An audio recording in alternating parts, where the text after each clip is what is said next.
जहां पर कल से हम लोग में स्टडी कर रहे हैं ईस्ट इंडिया कंपनी और बंगाल के नवाब के बारे में कर रहे हैं। तो एक ट्रेड अरेंजमेंट था, we study understand one trade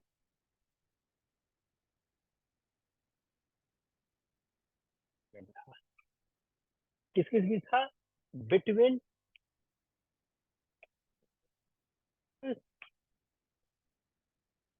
and England.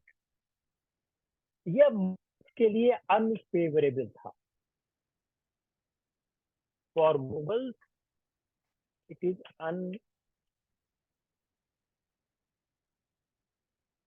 Mughals के लिए पूरी तरह से फेवरेबल, क्योंकि जो टर्म्स एंड कंडीशन थी उस टर्म्स एंड कंडीशन में मुगल जो 1713 का फरमान था, जो 1717 का फरमान था, क्या 1691 में फरमान आया, 1713 में एनल किया गया, जॉन सुरमन गए फरूख से 1770 में फिर फरमान लेके आए। फरमान था वह इंटरेस्ट था, और जो अरेंजमेंट बनाया गया के इंटरेस्ट, इसलिए जो मुर्शीद कुली खान था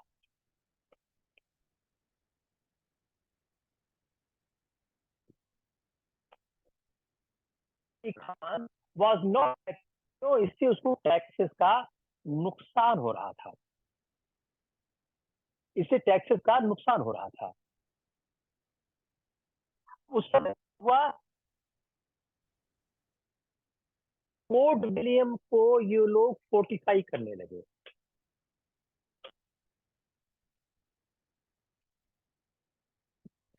कंडीशन के खिलाफ था। नवाब ने बोला 1716 में फोर्टिफाई करने लगे। नवाब ने बोला नो, आप इसको फोर्टिफाई मत करो, आप इसको बोलो। और अली वर्दी खान के बाद सिराजुद्दौला, अब अली वर्दी खान के बाद आते हैं सिराज ने कर किया था सिराजुद्दौला। सिराज के साथ क्या था? सिराज की तीन शिकायतें थी। Siraj has 3 complaints. First, fortification, कि अंग्रेज अपनी एस्टेब्लिशमेंट करे। दूसरा,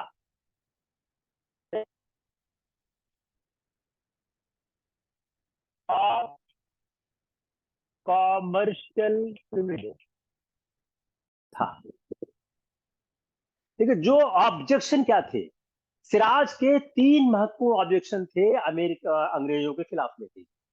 पहला, फोर्टिफिकेशन ऑफ इंग्लिश एस्टेब्लिशमेंट। दूसरा, एब्यूज ऑफ कंपनीज प्रिविलेज। अब कंपनी का कॉमर्शियल प्रिविलेज क्या था? एक दस्तक कंपनी इशू करती थी। दस्तक क्या था? एक परमिट था ड्यूटी के कंसेशन का। अब इस दस्तक का एक खास बात क्या था? It is only for export and import. You can not use this dastak for inland trade. दूसरा, only company can use it, not the employ. लेकिन ईस्ट इंडिया कंपनी के समय में जो एम्प्लॉय थे वो बहुत कम सैलरी पाया करते थे, तो एम्प्लॉय क्या करते थे? इसके सारे ट्रेड कर। तीसरा, ये लोग क्या करते थे? किसी को भी दस्तक बेच देते थे, to give to cell Dastak ही नहीं बढ़ी, जबकि दस्तक के लिए इंटाइटलमेंट का एक क्लॉज बना हुआ था। तो ये जो दस्तक का ये 2 इशू था, it is only for import and export, only foreign trade has immunity, not the inland trade.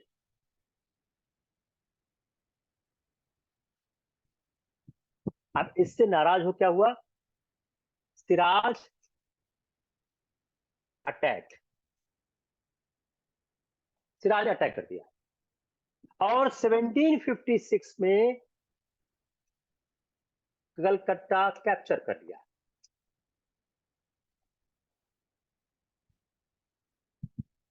और जो उस समय वहां पर उनका गवर्नर था with officials ran away to Fulta, Fulta एक द्वीप था, फुल्टा एक द्वीप था, टापू था, वहां भाग गया। और जो हॉलवेल थे, कर्नल हॉलवेल, इन्होंने एक ब्लैक होल थ्योरी की बात की, ये सब अरेस्ट हो गए और एक छोटे से पैसे in small place a lot people has been captured and they have been died। तो ब्लैक होल थ्योरी की, ये सवाल भी आ चुका है, ब्लैक होल थ्योरी किसने की है, हॉलवेल ने की। अब जब ये स्थिति आ गई तो रॉबर्ट क्लाइव क्या किया, Robert Clive started from Madras,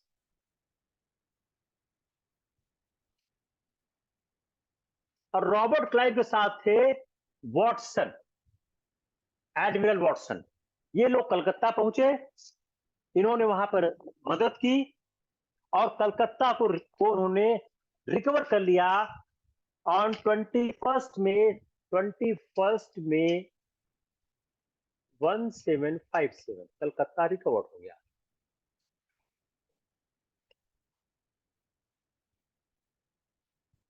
इन्होंने कलकत्ता को जो कब्जा कर लिया था, सिराज ने उससे रिकवर कर लिया और एक बनी treaty of Alinagar, and they signed a treaty of Alinagar,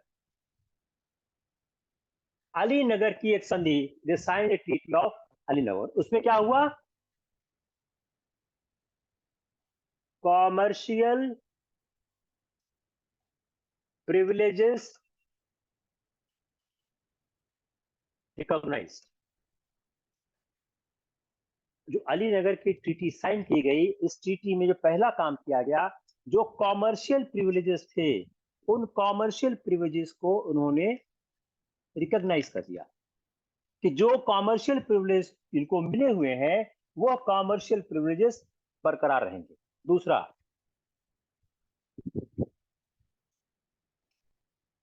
granted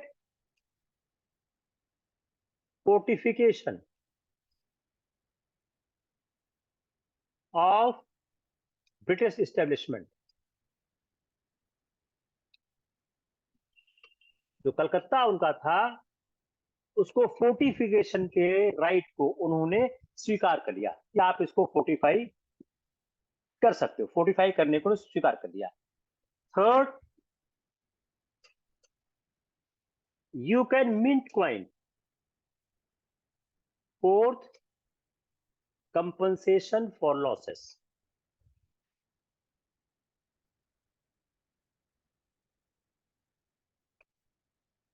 तो जो अलीनगर की संधि की गई, अलीनगर की संधि जो कलकत्ता में जब इन्होंने वापस recover, when they recovered the Calcutta, then they did this treaty, and by this treaty they have signed a very unfavourable conditions. अब उसमें उन्होंने ये चार चीजें महत्वपूर्ण कर दी, सॉरी तीन चीजें, सॉरी चार चीजें। जो कॉमर्शियल प्रिविलेज थे वो उन्होंने रिकॉग्नाइज कर दिए, ग्रांट किया fortification of establishments, coin mint कर सकते हैं, और वॉर कंपनसेशन देने की बात की। अब दिक्कत क्या थी, उस समय सिराज के कई कंपटीटर थे।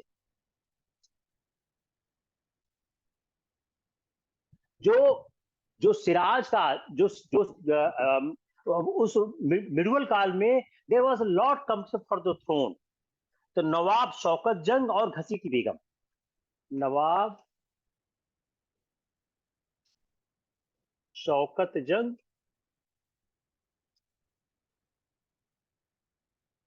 and Ghasiti Begum.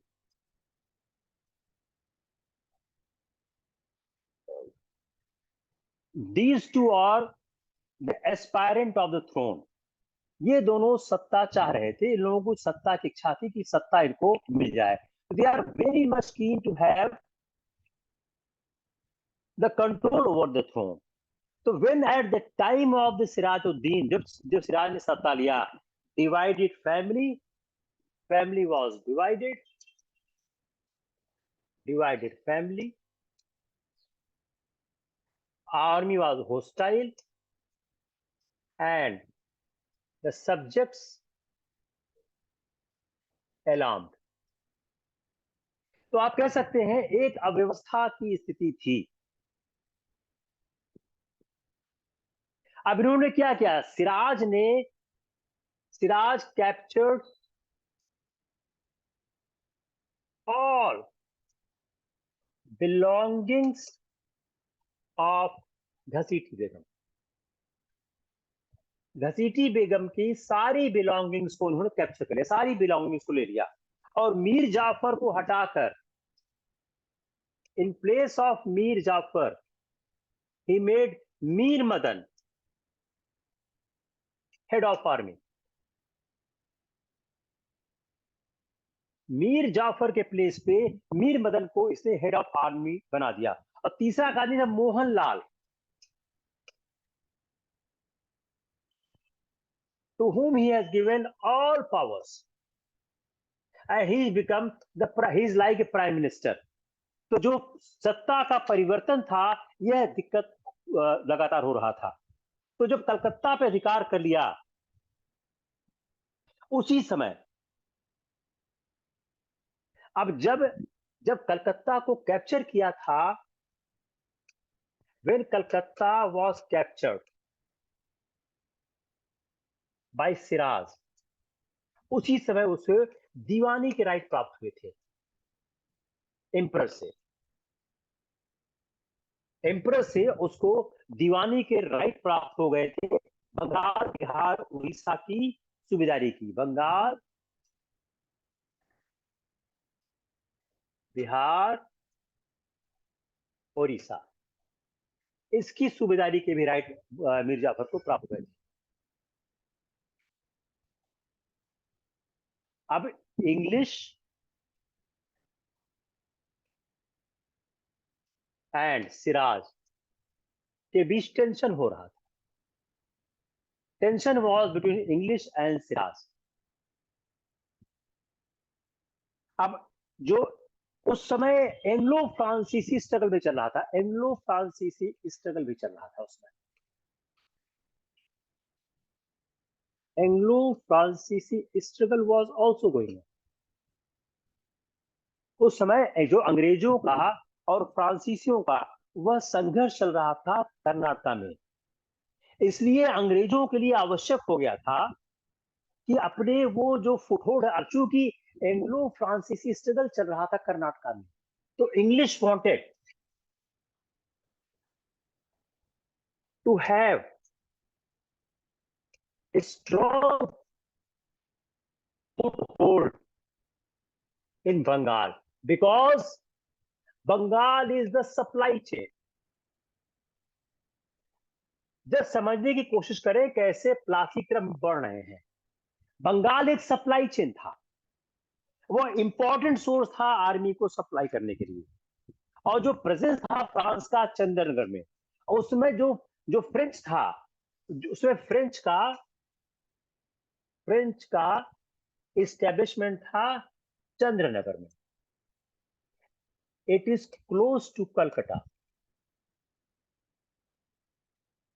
यह कलकत्ता के नजदीक, जो फ्रेंच का इस्टेब्लिशमेंट चंद्रनगर में था, ये कलकत्ता के एकदम नजदीक था. अब उस समय चूंकि एंग्लो फ्रेंच स्ट्रगल चल रहा था,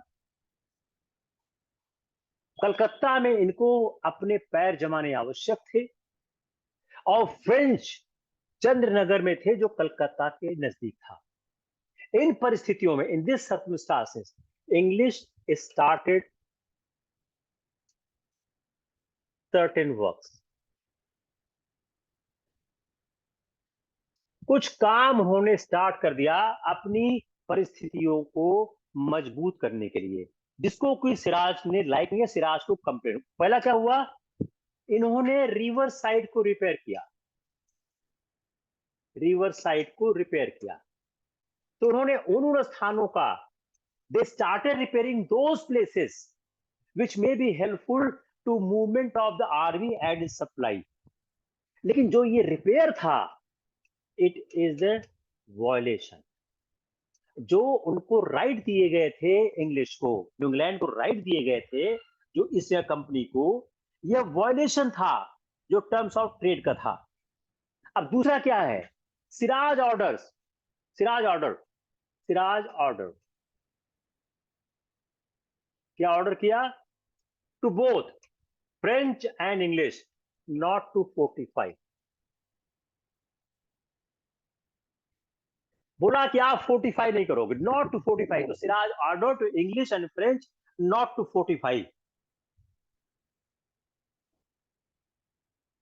लेकिन नहीं सुना। Third, misuse of Dastak.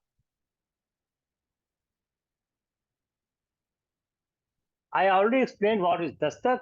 Dastak is a permit, authorized जो दस्तक क्या है,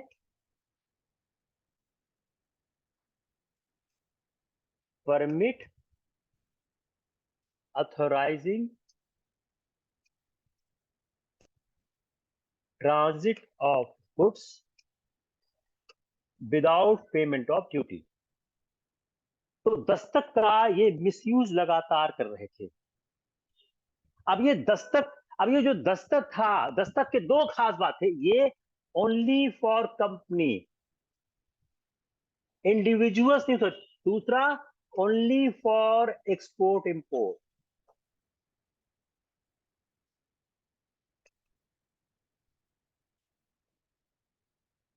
इस कंडीशन को लोग स्वीकार नहीं कर। इससे क्या हो रहा था, इससे जो नवाब था, the Nawab was losing a lot revenue.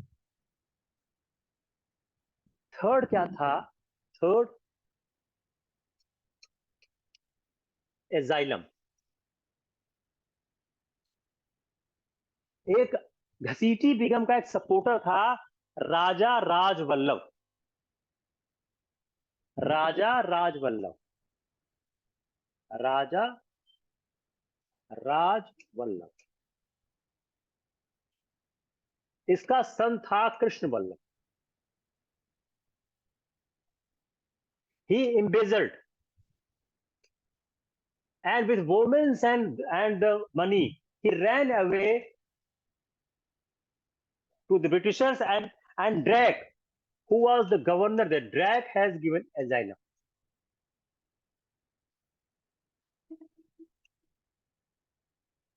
जब सिराज ने बोला, सिराज सेड सरेंडर हिम, तो सरेंडर करने के बजाय जो व्यक्ति जो इस आदेश को लेके गया था उसको भी अरेस्ट कर लिया।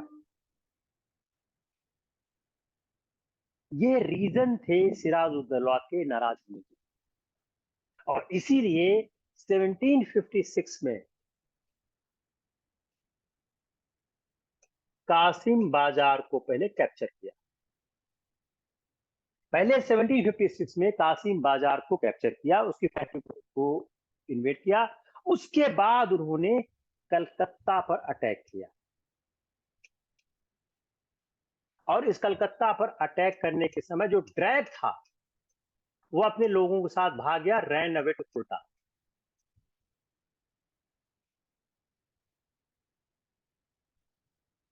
वो फुल्टा एक टापू था, वहां भाग गया और हॉलवेल थ्योरी आई। और जो रिकवरी ऑफ कलकत्ता थी 1757 को हुई with the help of Clive and Watson. इसके बाद जब ये रिकवरी ऑफ कलकत्ता हो गई, होती है treaty of Alinagar, treaty of Alinagar. Alinagar की ट्रीटी होती है 1757 में। उसमें क्या किया गया, पहला क्या किया, कई बार मैं चीजों को बार बार रिपीट करता हूं ताकि आपके दिमाग कहीं जाके टिक जाए। रिकॉग्नाइज प्रिविलेजेस, जो प्रिविलेज थे उसको रिकॉग्नाइज कर दिया। परमिशन टू फोर्टिफाई, ये दोबारा आ रहा है। दोबारा इसलिए आ रहा है क्योंकि ये थोड़ा सा समझने में दिक्कत होती, समय लेता है। थर्ड बताइए, अभी आपने इसको सुना हुआ है, मिंट कॉइन्स। चौथा बताइए, फोर्थ, अभी लिखा था मैंने थोड़ी देर पहले, कंपनसेशन।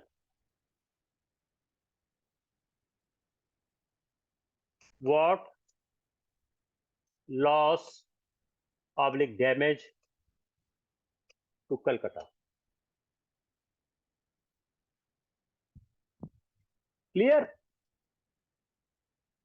अब जो चंद्रनगर की जो जो प्लेस था चंद्रनगर, 1757 में जो फ्रांसीसी जो एस्टेब्लिशमेंट था Chandernagore, it was captured by British. East India Company ने इसको कैप्चर कर लिया, ब्रिटिश ने इसको कैप्चर कर लिया। और जो उसमें क्या था, फ्रेंच इंगेज इंगेज में थे। अब क्यों कर लिया? जिस समय ये किया गया, जो फ्रेंच थे, they were engage in Karnataka.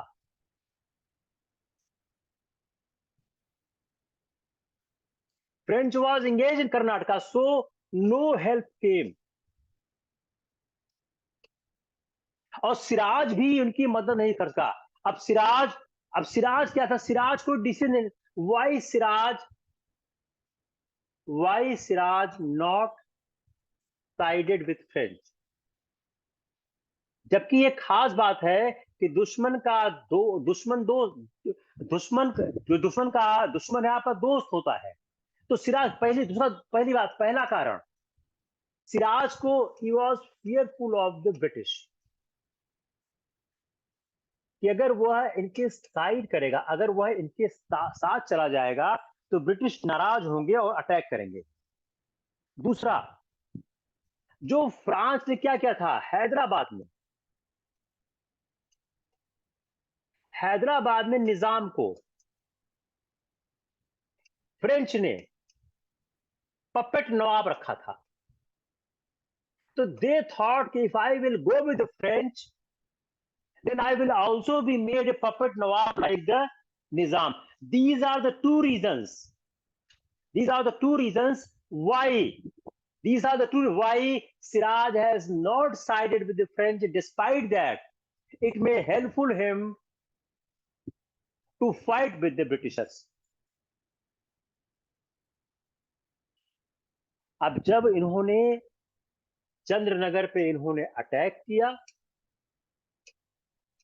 कब्जा किया, पीस हुआ, फ्रेंच लॉस्ट एवरीथिंग। कलकत्ते में फ्रेंच खत्म हो गए। French lost everything in the Calcutta.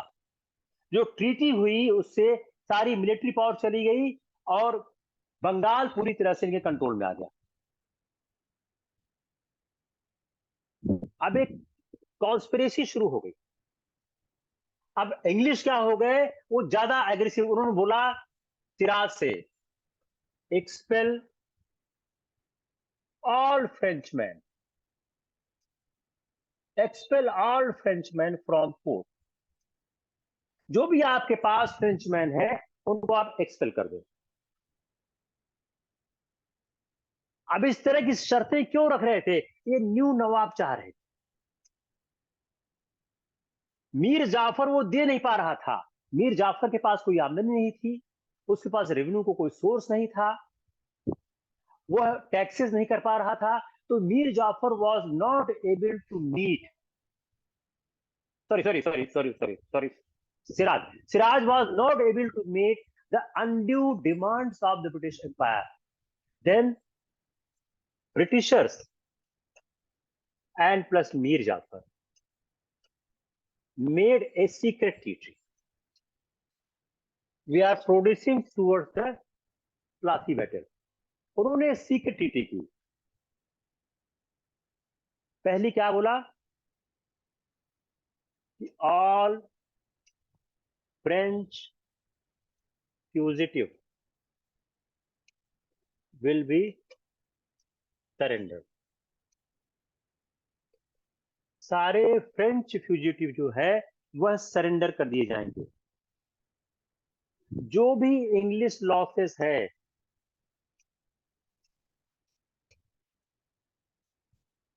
उसको कंपनसेशन दिया जाएगा। ऑल इंग्लिश लॉसेस, जितनी भी इंग्लिश लॉसेस हुई हैं सबके सबका कंपनसेशन दिया जाएगा। जो फरुखसियर के फरमान है उसके सारे राइट मिलेंगे। फरुखसियर फरमान, ऑल राइट्स, फरुखसियर के फरमान के सारे राइट्स दे दिए जाएंगे। चौथा, लिबर्टी टू फोर्टिफाई।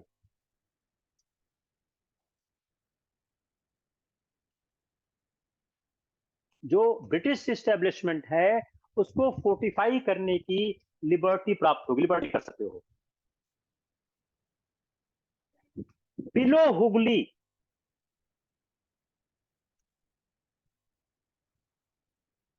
नवाब के जो सारे राइट हैं, नवाब ऑल राइट, जो हुबली के नीचे नवाब के सारे राइट हैं to fortify, that will finish.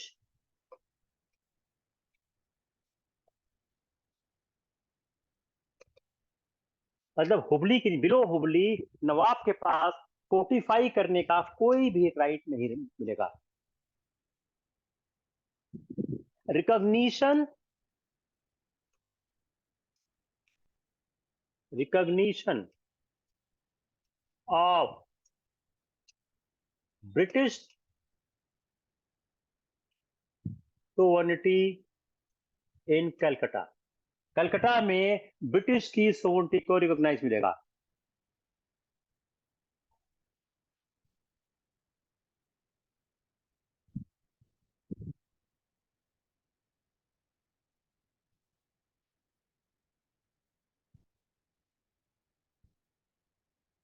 Nawabs obligation to pay British troops. जो ब्रिटिश की ट्रूप्स हैं उसको नवाब की ऑब्लिगेशन है कि उसके एक्सपेंसेस को पे करेगा।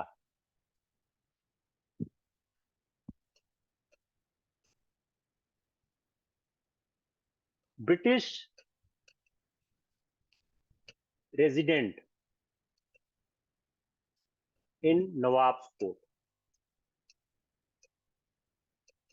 इसको पढ़ना जरूरी क्यों है, ये बहुत जरूरी समझना। Why we wanted to read this treaty in detail. ये सवाल आपके दिमाग में आ सकता है कितना detail, because the subsidiary alliance which will read further has two precedents, one is the Dupleix, one is this. कि जो सब्सिडरी अलायंस बाद में वेल्जली ने की है, that was followed earlier also.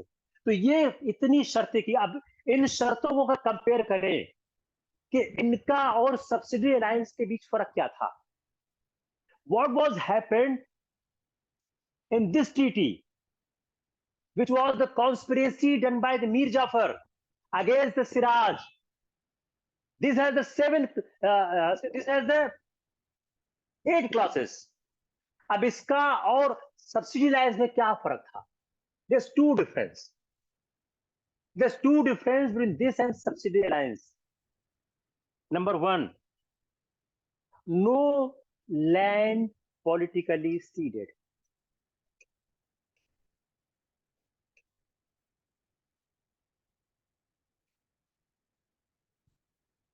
Subsidy alliance में लैंड भी सीट की जाती थी, फॉर कंडीशन। दूसरा, no explicit ban, no explicit ban to employ Europeans. Subsidy lines का पार्ट क्या था कि उसमें सेना रखने का दायित्व खत्म हो जाता था।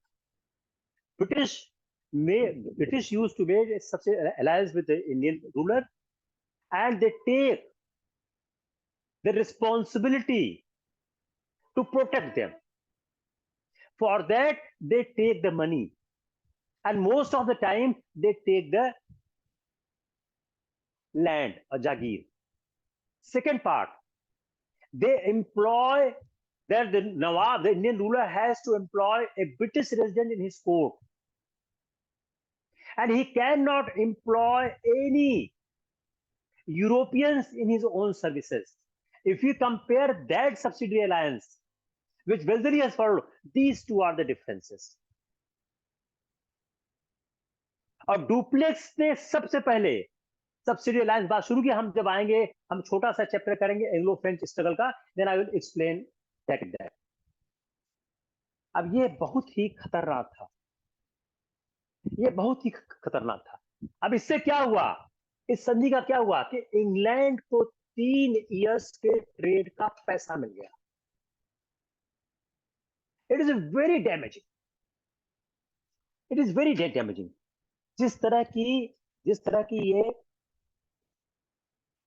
की ये समझौते किए गए, किया गया, इसमें क्या हुआ कि इंग्लिश को 3 साल के ट्रेड का पैसा मिल गया, विदाउट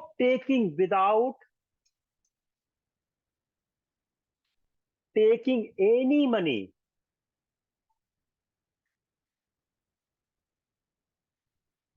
फ्रॉम ब्रिटेन।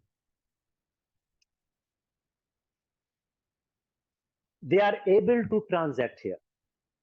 ये बहुत बड़ा नुकसान था। कलकत्ता में मिंट आ गई, मिंट एंड कलकत्ता। ये क्या हो गया, ये सोवरेनिटी की तरफ बढ़ रहे थे और 24 परगना की जागीर ले गए। थर्ड क्या हो गया इंपॉर्टेंट, ये 24 परगना की जागीर ले गए।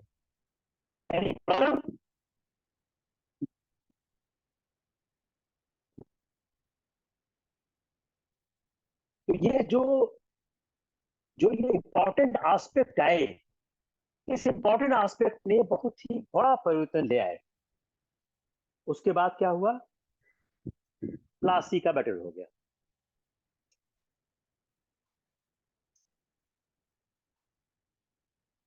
क्योंकि सीक्रेट ट्रीटी हो गई थी, नवाब भी परेशान हो गए थे कि क्या किया जाए।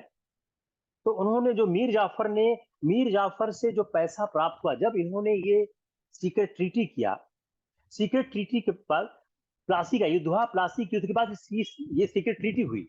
इस सीक्रेट ट्रीटी के बाद प्लासी का युद्ध हुआ, और प्लासी के युद्ध के बाद मीर जाफर ने जितना पैसा मुगलों को दिया, उससे कंपनी ने बगैर एक पैसा इंग्लैंड से मंगाए चीन को छोड़कर सारा व्यापार 3 साल एक धनराशि विदेशी कंपनियों के माध्यम से इंग्लैंड भेजी गई। और जो कंपनी ने कलकत्ता में जो क्वाइन मिंट करने शुरू किए, और 24 परगना की जो जागीर है, वो भूमि अनुदान, वो ग्रांट के रूप में दी गई। तो आप क्या देखें, impact of battle of Plassey.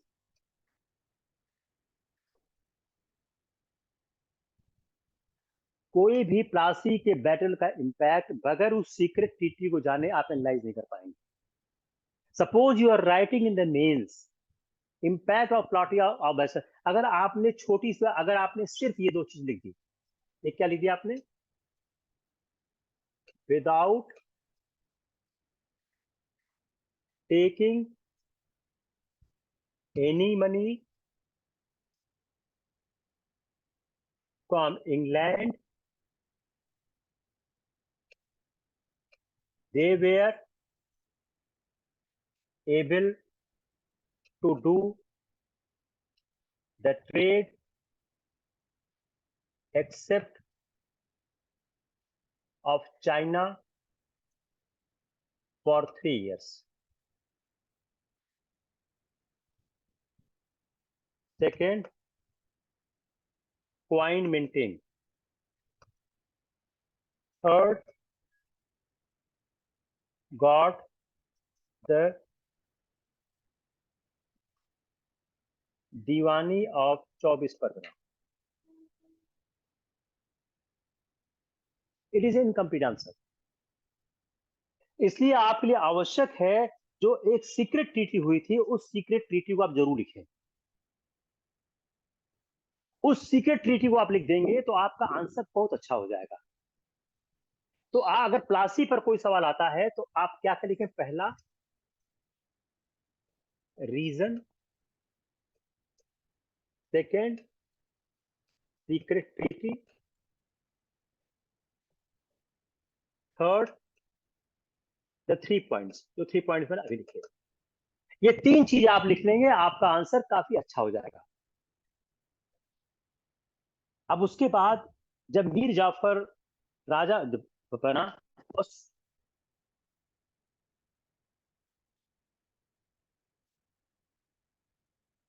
अब क्लाइव 1760 में वापस चला गया.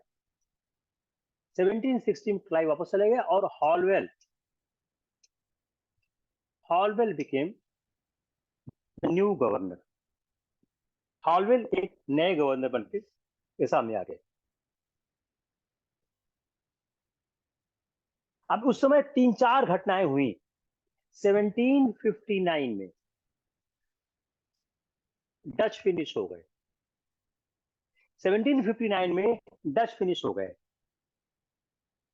1760-61 में वांडीवाश के युद्ध के बाद, वांडीवाश वॉर के बाद जो फ्रांसीसी चैलेंज था वो खत्म हो गया. ऑलमोस्ट वो फिनिश हो गया. और पानीपत का जो तीसरा युद्ध हुआ 1761 में, जो थर्ड बैटल ऑफ पानीपत हुआ,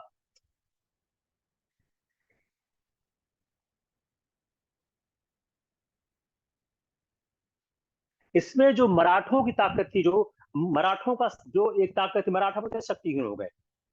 लेकिन जो शाह आलम था, शाह आलम अभी तक यहां पर थे. फिर 1760 में एक चेंज आता है. 1760 में जो क्लाइव जो है वापस आते हैं. 1760 में क्लाइव के लंदन क्लाइव लंदन चले जाते हैं और हॉलवेल कुछ समय के लिए काम संभालते हैं. अब मीर जाफर के साथ दिक्कत क्या थी? अब देखिए, मीर जाफर के साथ दिक्कत क्या थी? कोई पैसा था नहीं. He can not fulfil any demand. न तो वो अपनी सेना का खर्चा उठा पा रहा था, न कंपनी को कुछ दे पा रहा था. उसका पूरा खजाना खाली हो जा रहा था. कंपनी ने उसको लूट लिया था और पूरी तरह से अव्यवस्था की स्थितियां थी. और व्यापार जो उसका ट्रेडिंग सिस्टम था पूरी तरह से वह टूट चुका था.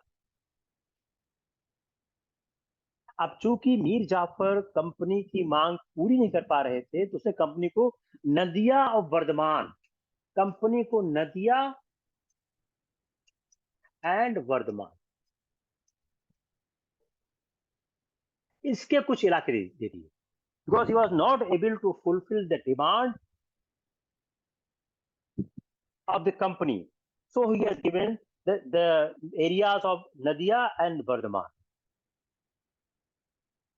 फिर उसके बाद अंग्रेजों ने मीर कासिम के साथ समझौता किया. अब जो मीर कासिम से समझौता किया उसका पर्पस क्या था? मीर कासिम से समझौता किया, उसका पर्पस क्या था?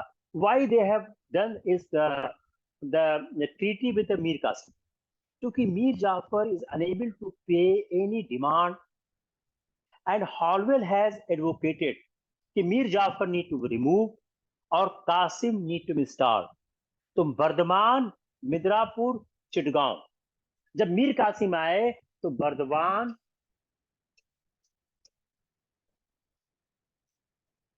मिदनापुर और चिटगांव, यह मिलिट्री एक्सपेंसेस के नाम पे दे दिए गए. तो जैसे मीर कासिम आए तो मीर कासिम ने बर्धमान, मिदनापुर, चिटगांव कंपनी को दे दिया. तो ताकि जो कंपनी का जो मिलिट्री एक्सपेंडिचर है वह इससे फुलफिल हो जाए।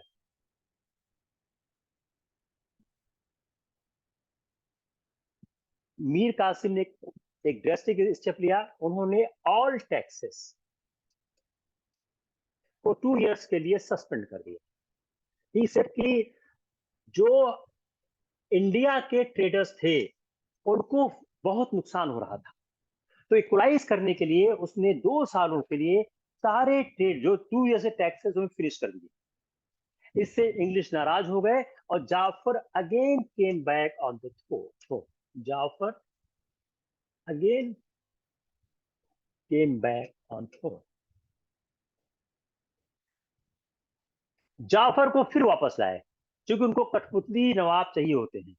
1764 में बक्सर का युद्ध हुआ, 3 फोर्सेस आपस में मिलकर 1764 में बक्सर का युद्ध करती हैं। तो प्लासी हुआ, प्लासी के बाद कहते हैं पानीपत हुआ, पानीपत पर बक्सर हुआ। अब बक्सर का युद्ध बड़ा इंपॉर्टेंट था।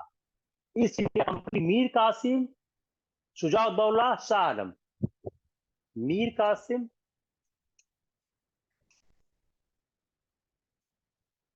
शुजाउद्दौला,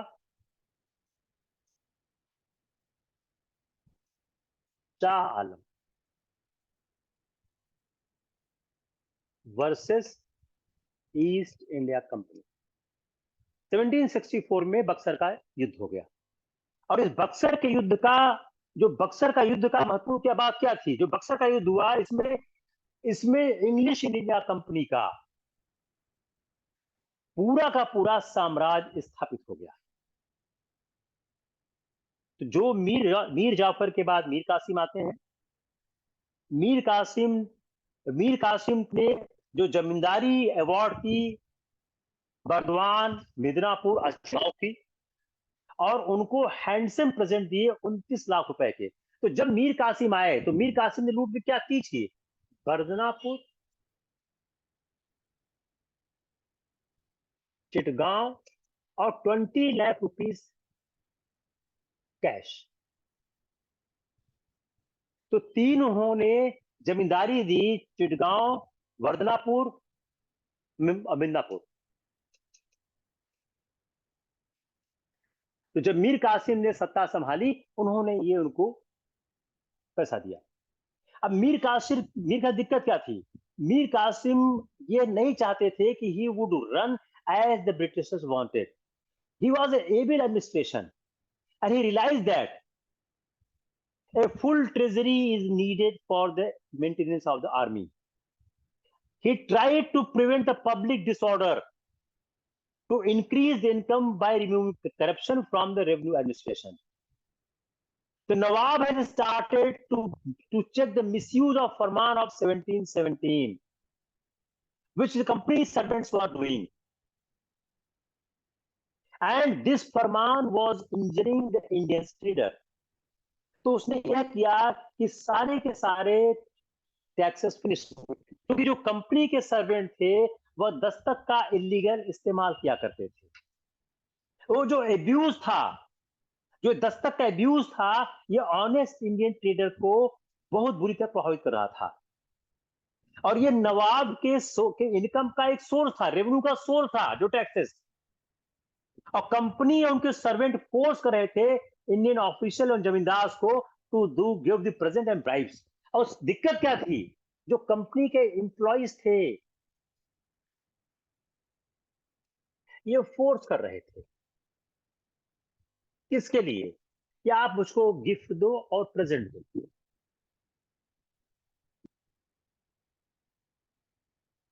जो इस समय का काल था, इसको इसको कहा गया है, बहुत ही लूट का काल कहा गया है। और ने रियलाइज कर दिया कि अगर ये सारी एब्यूजेस कंटिन्यू रही तो बंगाल कभी स्ट्रांग नहीं हो पाएगा। इसलिए उसने ड्रेस्टिक स्टेप लिया कि सारे ड्यूटीज को एबॉलिश कर दिया जाए ऑन इंटरनल ट्रेड। उसने क्या बोला? All duties all duties abolished in internal trade. जो इंटरनल ट्रेड थे उसकी सारी की सारी ड्यूटीज उसने एबॉलिश कर ली। इसका फर्क क्या हुआ, इससे कंसेशन मिल रहा था उसके सब्जेक्ट को।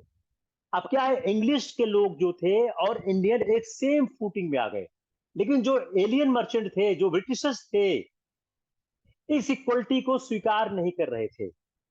उनकी जो डिमांड थी, री imposition on Indian traders start हो गई। और यहां से बैटल, अब ये क्या है, why battle begins between Mir Qasim and East India Company. Hope it's clear. I am again repeating, when Mir Qasim came to the throne, he was a very able administrator. He has seen there's a lot of corruption and he's tried to streamline it. At that point of time, the Britishers are misusing the Farman of 1717 and misuse of Dastak, which is a authorizing a permit for the movements of the goods without paying any duties. Mir Qasim has realized that it is disadvantageous to the honest traders. So he has taken a drastic decision. For the 2 years, there is no duties at all. When he has abolished this, this is the concept of equality. This equality concept was not suiting to the British people. They have started agitating against Mir Qasim. This was the reason for a dispute between the English and Mir Qasim.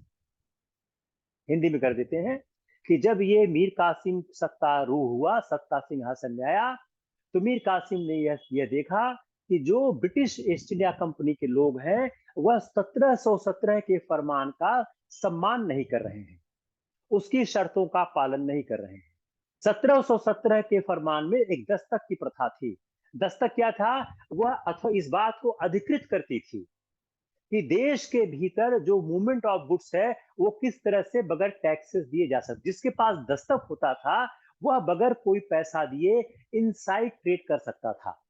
जो फरमान की जो व्यवस्था थी, जो उसके प्रावधान थे, उसके अनुसार यह एक्सपोर्ट इंपोर्ट पे लागू होता है और कंपनी पे लागू होता है, वह इंडिविजुअल से लागू नहीं होता है। यह ऑनेस्ट टैक्स पेयर देने वाले व्यापारियों के हितों के विरुद्ध था। तो मीर कासिम ने इसको देख के व्यवस्था की। उसने आदेश दिया कि अगले 2 सालों तक कोई भी ड्यूटीज टैक्स से नहीं लगेंगी। यह जो समानता का सिद्धांत था, जो ब्रिटिशर्स को और इंडियन को एक प्लेटफॉर्म पे फूटिंग पर लेके आ रहा था, वह ब्रिटिशर्स को, फॉरेनर्स को सूट नहीं कर रहा था। यहां से मीर कासिम का और ब्रिटिशर्स का संघर्ष स्टार्ट हो गया। अब मीर कासिम ने संघर्ष शुरू किया। अब 1763 तक ए नंबर ऑफ बैटल्स में मीर कासिम हारा।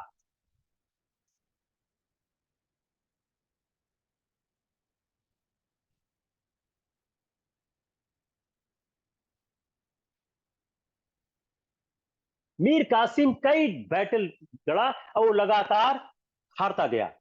उसके बाद वो अवध भाग गया। Then he ran to Awadh, और वहां पर उसने एक ग्रेट अलायंस किया।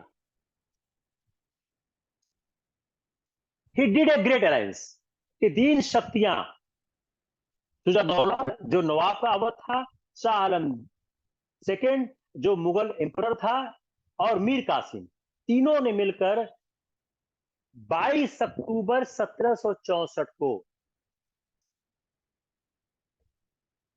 बक्सर में युद्ध किया। बक्सर में युद्ध हुआ और इस बक्सर के युद्ध में ये लोग हार गए। This was the most decisive battles of Indian history. This battle has demonstrated the superiority of English army over the combined army of the two major। इसका फर्क क्या हुआ It has firmly established the British mastery of Bengal, Bihar and Orissa. इसने क्या किया? British mastery. It has established British mastery over Bengal, Bihar, Orissa, and Awadh was on mercy of east India company. Britishers के mercy पर अवध आ गया. ये सबसे decisive world था. अब 1765 में क्या हुआ? 1765 में क्लाइव वापस आया. Clive return. 1765 में क्लाइव इंडिया वापस आते हैं गवर्नर बन के. अब उसने ये सोचा कि बंगाल को किस तरह से कंट्रोल किया जाए, किस अथॉरिटी बनाई जाए. अब 1763 में, अब जब ये हार गए तो 1763 में ही पहले ही मीर जाफर को वापस इन्होंने नवाब बना दिया था. मीर कासिम को हटा के मीर जाफर को नवाब बना दिया था. अब 1765 जब क्लाइव वापस आता है तो उसने ये ग्रेजुअली ट्रांसफॉर्म करना शुरू किया, authority of government from nawab to the company. अब ये शुरू जब आया अथॉरिटी ऑफ नवाब,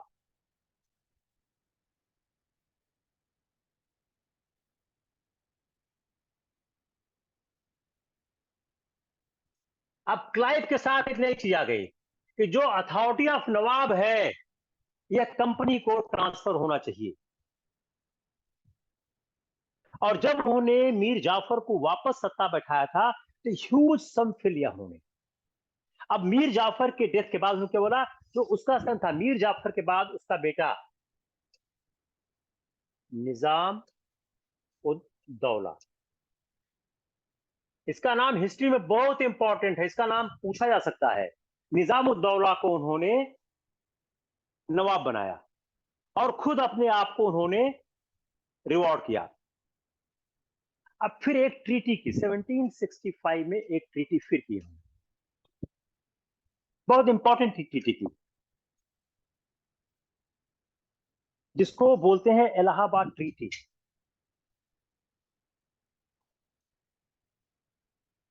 तो शुजाउद्दौला जब जब इसका बेटा आया तो उन्होंने एक 1765 में एक ट्रीटी की, इलाहाबाद की ट्रीटी. बड़ी इंपॉर्टेंट ट्रीटी है.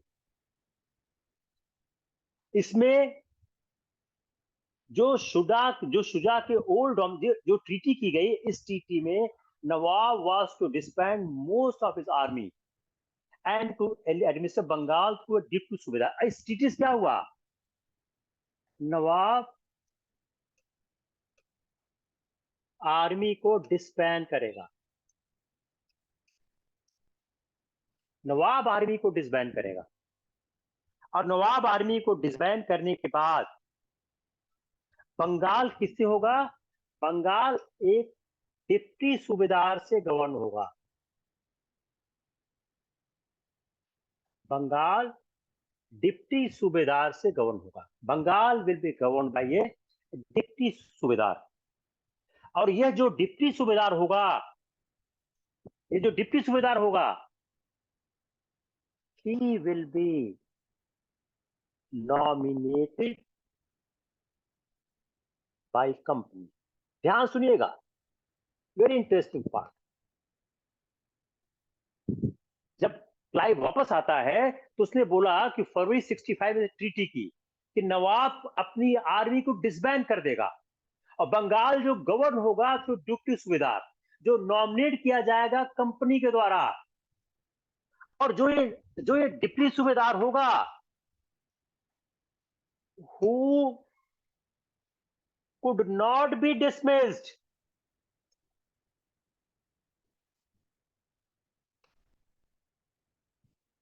without approval of company. मैं फिर रिपीट कर रहा हूं कि जब क्लाइव वापस आया तो उसने व्यवस्था बनाई, उसने ट्रीटी किया नवाब के साथ ना, जो मीर जाफर का बेटा था निजामुद्दौला, उसको उन्होंने थ्रोन बैठाया और उससे ट्रीटी साइन की फरवरी 1765 में। इस ट्रीटी के टर्म्स थे कि जो नवाब है अपनी आर्मी को डिसबैंड कर देगा और एक डिप्टी सूबेदार अपॉइंट होगा जो कि नॉमिनेट किया जाएगा कंपनी के द्वारा, और बगैर कंपनी के अप्रूवल के वो डिसमिस नहीं होगा। अब इसके द्वारा क्या किया, कंपनी गॉट कंट्रोल ओवर निजामत। दीवानी रेवेन्यू कलेक्शन, निजामत एडमिनिस्ट्रेशन। तो जो जो दीवानी राइट्स थे वो तो उन्होंने प्राप्त कर लिए थे मुगल एम्परर से, और जो निजामत थे इन्होंने किससे लिया, नवाब से ले लिया। Just see the difference. For running the administration two things are required, diwani rights and nizamat rights. Diwani rights are the collection of the revenue, nizamat right is administration, international relation, military power, police power, internal administration. The Diwani rights they have obtained from the Mughal emperor. By making this arrangement, they have extracted the Nizamat right from the Nawab.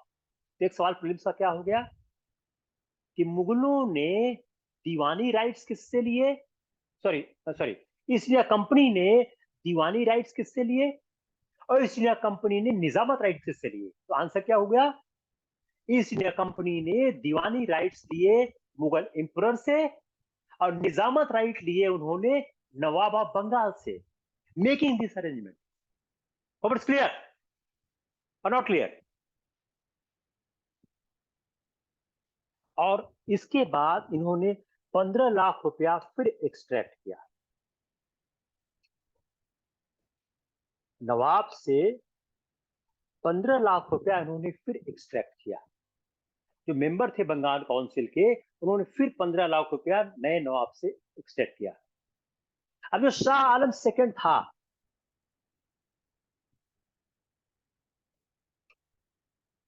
जो Shah Alam second था, ये Shah Alam second कौन था, Shah Alam second Tytler head था Mughal empire का। अब company ने इससे बंगाल, बिहार एंड उड़ीसा इसके दीवानी राइट्स के लिए, कंपनी ने बंगाल, बिहार, उड़ीसा से दीवानी राइट्स, कंपनी ने बंगाल, बिहार, उड़ीसा के दीवानी राइट्स इससे ले लिया।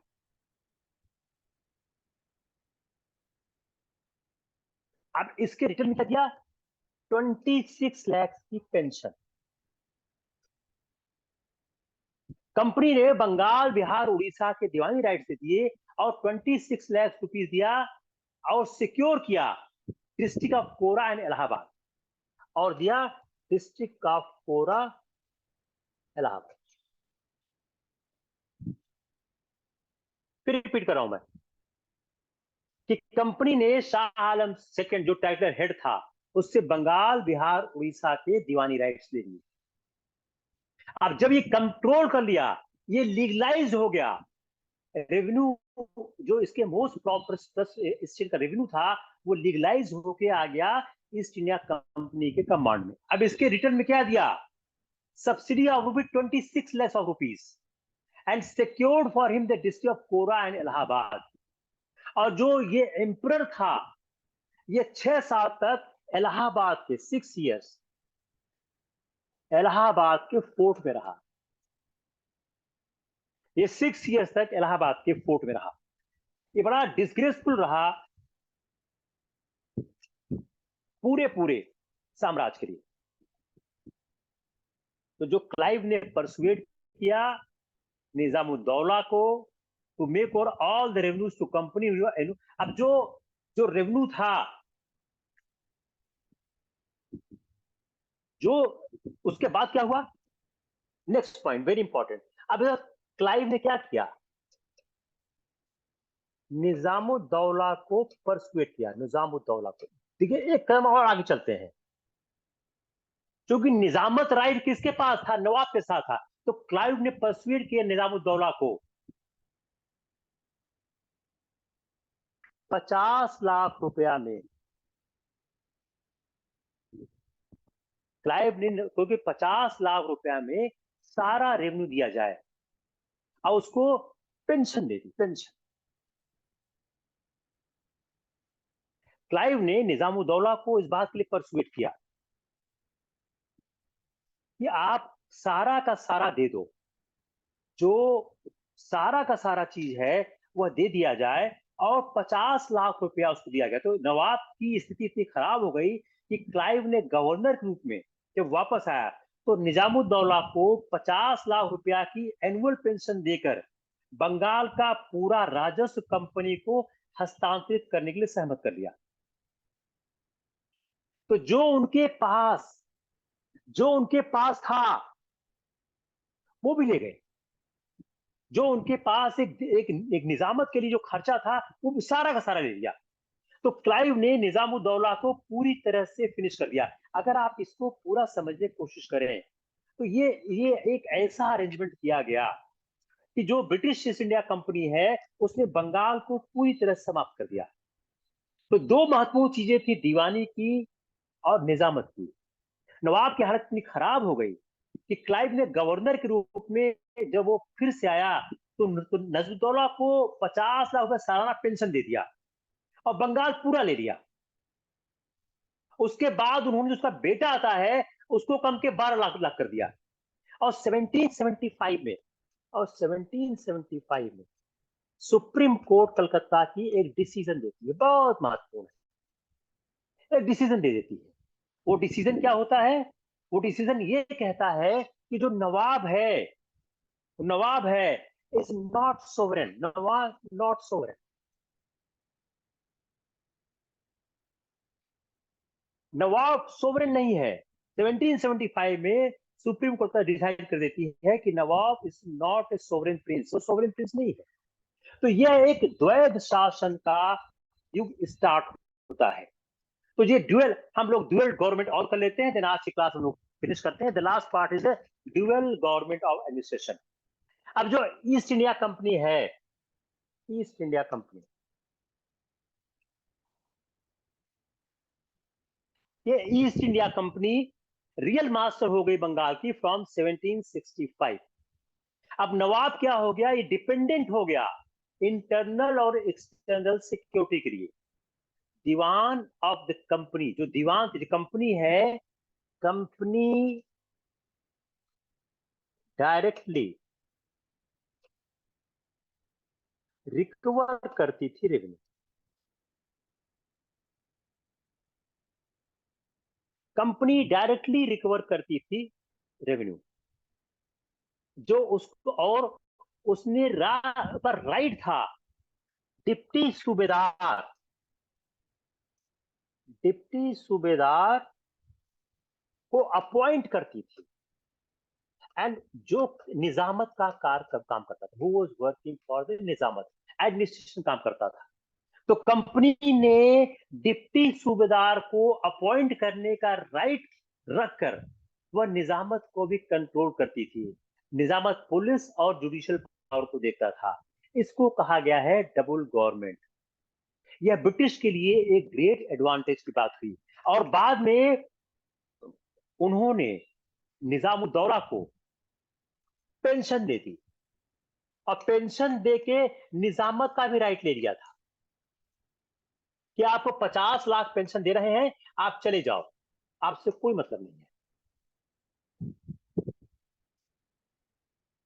आई think we have done a lot work there. अब डुअल गवर्नमेंट का इंपैक्ट और कर लेते हैं। अब इस डुअल गवर्नमेंट का इंपैक्ट क्या हुआ, impact of the dual government.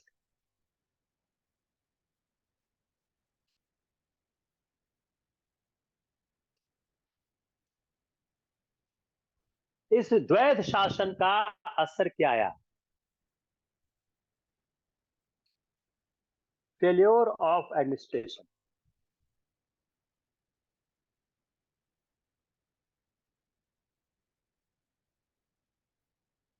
प्रशासनिक विघटन हो गया।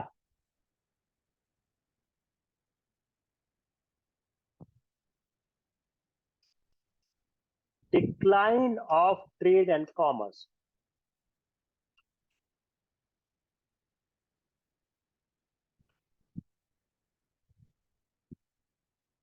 व्यापार और वाणिज्य का ह्रास हो गया।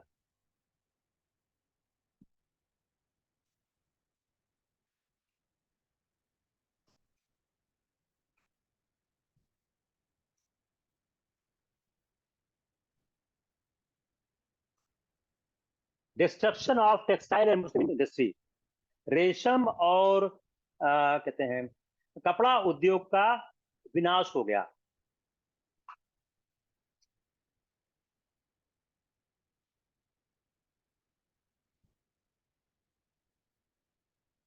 एक्सट्रीम पॉवर्टी, बहुत गरीबी हो गई।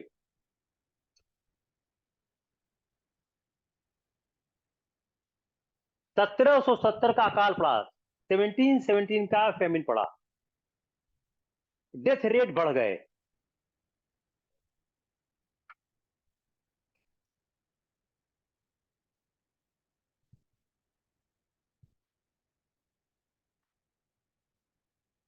Decline of GDP in agriculture, जो सकल क्या होता है हिंदी में, सकल घरेलू उत्पाद, जो कृषि का जो कहते हैं उत्पाद था वो गिर गया। कृषि उत्पादन में जो गिरावट आ गई। और उसके बावजूद रेवेन्यू इंक्रीज किए गए।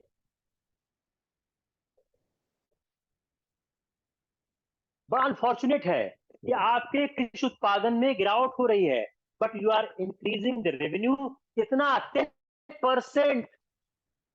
Despite that there is loss in agriculture production, you are raising it। और 1772 में वॉरेन हेस्टिंग्स आते हैं।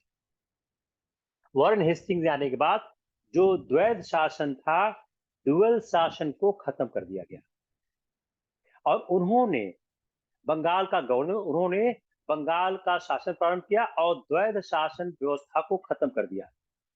और नवाब का जो भत्ता 32 लाख था घटाकर 16 लाख कर दिया। और कंपनी के सम्राट का जो 20 लाख वार्षिक है वो भी बंद कर दिया। और कोड़ा इलाहाबाद के जो क्षेत्र थे वो भी छीन लिए। तो जो उनके आने में क्या हुआ, उन्होंने द्वैध शासन खत्म कर दिया। तो जो नवाब का 32 लाख रुपया था, जो 50 लाख से 32 लाख कर दिया गया। जो 50 लाख किया था, क्लाइव ने उसको घटा, सॉरी, क्लाइव ने 50 किया, फिर 32 किया, 32 को कम कर उन्होंने 16 कर दिया, 16 लाख कर दिया। और जो कंपनी का 20 लाख पेंशन था, जो मुगल जो शाल जो पेंशन थी, पेंशन को बंद कर दिया, फिनिश्ड। जो उनको 20 लाख रुपए पेंशन दी जा रही थी, बंद कर दिया। और जो कोरा इलाहाबाद की जो जागीर थी, इसको स्नैच कर लिया, इसको भी वापस ले लिया। तो 1772 में बंगाल की जो वास्तविक सत्ता थी वह नवाब के हाथ से निकल के ईस्ट इंडिया कंपनी के पास आ गई।